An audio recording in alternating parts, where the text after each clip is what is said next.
अस्सलाम वालेकुम दोस्तों, प्रोग्रामर एक्स में मैं हूं मिर्ज़ा अनीस बेग बरलास और आज का हमारा HTML5 का ट्यूटोरियल फॉर्मेटिंग टैग्स पर है। फॉर्मेटिंग टैग्स ऐसे टैग्स होते हैं जो हमारे टेक्स्ट को या हमारे टेक्स्ट डॉक्यूमेंट में हम यूज़ करते हैं। आपने अक्सर टेक्स्ट डॉक्यूमेंट यूज़ करते वक्त वहाँ पे bold, italic, small text, deleted text, superscript या सबस्क्रिप्ट के नाम सुने होंगे। हम इन्हें HTML में अपने HTML डॉक्यूमेंट में कैसे यूज़ करते हैं आज हम वो देखेंगे। तो आज हम ड्रीमवीवर पे नहीं जाएंगे बल्कि एक सिंपल नोटपैड की फ़ाइल लेंगे और उसमें अपना HTML का कोड लिख कर चेक करेंगे कि हम ड्रीमवीवर के बगैर, अगर आपने ड्रीमवीवर इंस्टॉल नहीं किया तो उसके बगैर भी आप अपने कोड को कैसे अपने ब्राउज़र पर रन कर सकते हैं वो देखेंगे। सबसे पहले आप एक फ़ोल्डर बना लीजिए अपनी HTML की प्रैक्टिस के लिए। राइट क्लिक कीजिए फ़ोल्डर में और एक टेक्स्ट डॉक्यूमेंट क्रिएट कर लीजिए। उसको कोई भी नाम दीजिए, मैं प्रैक्टिस का नाम यहाँ पे दे रहा हूँ। एंटर कीजिए, उस पर डबल क्लिक कीजिए, आपके पास नोटपैड की एक फ़ाइल आ जाएगी। वहाँ पे आप अपना HTML का कोड लिखिए, यानी कि जो बेसिक कोड है जिसके बगैर हमारा कोड रन नहीं होगा, जिसमें HTML के 2 टैग्स हैं जो बिल्कुल बिगिनिंग में हमें देने होते हैं। उसके बाद हेड का टैग हमारे टाइटल के लिए फ़िलहाल हम यूज़ कर रहे हैं कि हमारा टाइटल जो कि टाइटल बार पे शो होगा हमारे ब्राउज़र की, उसके लिए। उसके बाद बॉडी के टैग में आप सारे के सारे टैग्स लिख दीजिए, जैसे कि मैंने स्ट्रॉन्ग का टैग, बोल्ड का इटैलिक, एम्फेसाइज्ड के लिए EM, स्मॉल के लिए स्मॉल, डिलीट के लिए DEL, सबस्क्रिप्ट के लिए SUB और सुपरस्क्रिप्ट के लिए SUP लिखा है। इसके अलावा मैंने हर टैग के एंड पे एक BR का टैग लगाया है। BR का टैग लाइन ब्रेक करने के लिए, ताकि हमारा हर टेक्स्ट अपनी वर्किंग करने के बाद नेक्स्ट लाइन पे आ जाए, लाइन ब्रेक करके अगली लाइन पे आ जाए। आप देख सकते हैं कि हर लाइन पे एक ना एक BR का टैग दिया हुआ है, ताकि हम अगली लाइन पे आके तो अगला टैग लिख सकें। तो इसको लिखने के बाद फाइल में जाइए, इसको सेव करने के लिए फाइल में जाइए, सेव एज पे क्लिक कीजिए। प्रैक्टिस लिखा हुआ है यहाँ पे file name, save as type पे आप क्लिक कीजिए और ऑल फाइल्स यहाँ पे कर दीजिए। प्रैक्टिस पे आप .html लिखिए और सेव कीजिए।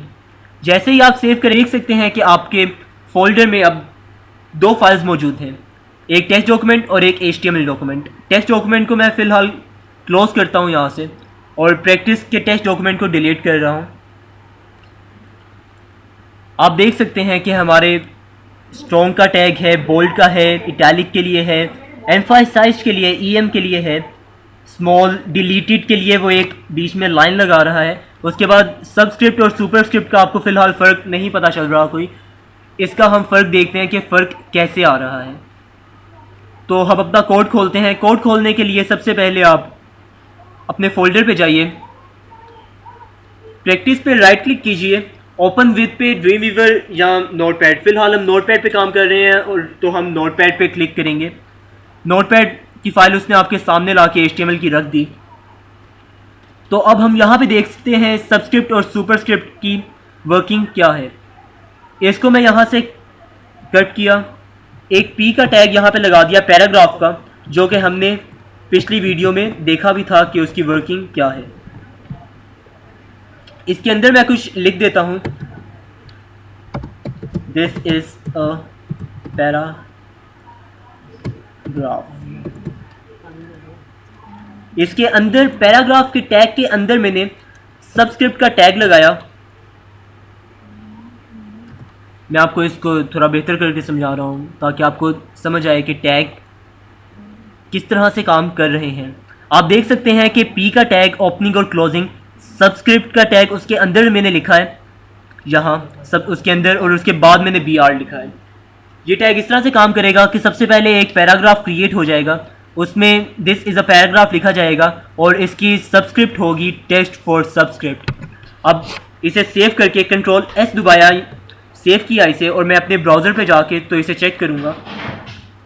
अब आप देख सकते हैं ये यहाँ पे मैंने चेंजिंग की है, दिस इज़ अ पैराग्राफ लिखा हुआ है और सबस्क्रिप्ट यानी कि जो पैराग्राफ है उसके थोड़ा सा नीचे करके, जैसे आपने देखा होगा कि आपके केमिकल वगैरह के नाम भी इसी तरह से लिखे होते हैं। मैं आपको लिख के दिखाता हूँ। अपने नोटपैड पे आइए। अब आप देख सकते हैं कि मैंने एक P के टैग के अंदर H लिखा, उसके आगे sub2 लिखा, उसके आगे O लिखा। मैं असल में H2O लिखवाना चाहता हूँ, जो कि हमारा एक केमिकल है, हाइड्रोजन डाइऑक्साइड। डॉक्यूमेंट सेव नहीं हुआ अभी, इसे सेव किया यहाँ पे। अब आप देख सकते हैं H2O, ये जो 2 है ये सबस्क्रिप्ट में लिखा गया है। ही आपने अगर एक्स स्क्वायर लिखना हो तो उसके लिए हम सुपरस्क्रिप्ट यूज़ करेंगे। जैसे कि मैंने यहाँ पे एक P शुरू किया, उसके अंदर सब में मैंने 2 लिखा, P में मैंने X लिखा है और उसके बाद मैंने सुपर में 2 लिखा है। तो अब ये कैसे वर्क करेगा, हम इसे सेव करते हैं और अपने ब्राउज़र पे जाके तो इसे रीलोड करते हैं। तो आप देख सकते हैं X लिखा गया, X की सुपरस्क्रिप्ट में, जैसे कि आपने अपनी बुक्स में, अपनी मैथ की बुक्स में एक्स स्क्वायर लिखा हुआ देखा होगा, तो वो ऐसे सुपरस्क्रिप्ट की मदद से लिखा जाता है। अब डिलीट का क्या काम हम और कर सकते हैं, उसके लिए मैं अपने नोटपैड पे वापस आता हूँ। पे हम यहाँ पे ब्लू लिख देते हैं, सेव किया इसे, वापस ब्राउज़र पे गए, रीलोड किया, ब्लू के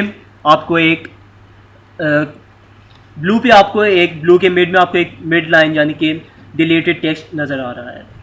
नोटपैड पे आकर तो इसके भी एक P का टैग लगाते हैं हम, और दिस इज़ ब्लू को आप ऐसे ही रहने दें, और इसके बाद डिलीट के बाद रेड लिखता हूँ मैं। इसको सेव करता हूँ और देखते हैं ये कैसे वर्क कर रहा है। इसे रीलोड किया तो अब आप देख सकते हैं ब्लू पे एक अंडरलाइन लगी हुई है, उसके बाद आपका रेड लिखा हुआ है, यानी कि ब्लू डिलीटेड टेक्स्ट है, this is not blue, this is red. तो ये काम था आज के हमारे फॉर्मेटिंग टेक्स्ट के हवाले से। इसके अलावा हमने BR का टैग पढ़ा, जो कि लाइन ब्रेक का टैग है। इसके अलावा हम एक और टैग इसमें यूज़ कर लेते हैं, एक और टैग की वर्किंग हम इसमें देखते हैं, जो कि हमारा HR या हॉरिजॉन्टल रो या हॉरिजॉन्टल रूल का टैग है। उसकी वर्किंग हम देख लेते हैं। हम अपने नोटपैड में आते हैं और सबस्क्रिप्ट के टैग के नीचे, ये हमारा फॉर्मेटिंग टैग है सबस्क्रिप्ट का, उसके नीचे मैं एक HR का, जो कि सिंगल टैग है, ये किसी पेयर में नहीं आता, HR का टैग लिख के तो सेव करता हूँ। अब अपने सेव करके अपने ब्राउज़र पे आया और रीलोड किया, आप देख सकते हैं एक लाइन यहाँ पे लग गई है। अब इसकी कलरिंग कैसे चेंज करनी है, इसकी विड्थ कम ज़्यादा कैसे करनी है, हम वो देखते हैं। HR में आप विड्थ का एक एट्रीब्यूट दें अपना, विड्थ इक्वल टू 8 पिक्सल, उसके अलावा colour equals to red. Save किया इसे, वापस ब्राउज़र पे आए, रीलोड किया तो आप देख सकते हैं विड्थ 8 पिक्सल आ गई और उसका कलर रेड आ गया है और लाइन छोटी है। इसके अलावा अगर मैं 8 पिक्सल नहीं देता, सेव करता हूँ इसे, रीलोड किया तो आप देख सकते हैं कोई फ़र्क नहीं पड़ा, यानी कि हम अगर पिक्सल दें या ना दें तो उससे फ़र्क नहीं पड़ता, सिर्फ वैल्यू लिखनी है वहाँ पे। वापस मैं अपने नोटपैड पे आता हूँ और विड्थ इसकी रिमूव कर देता हूँ। अब हम इसका अगर कलर देखना चाहें, ये पूरी लाइन आएगी अब, और आप देख सकते हैं इसका कलर भी है यहाँ पे, जो कि हमने रेड दिया हुआ है। इसके अलावा हम हेक्सा कोड में भी कलर दे सकते हैं। हेक्सा कोड आपको मालूम है कि हैश के साइन से शुरू होता है, और हेक्सा कोड होता है, 0 से लेके F तक का कोड होता है ये। इसे सेव किया मैंने, अपने ब्राउज़र पे गया, रीलोड किया, आप देख सकते हैं जो कोड था उसने उसको यहाँ पे शो करवा दिया है।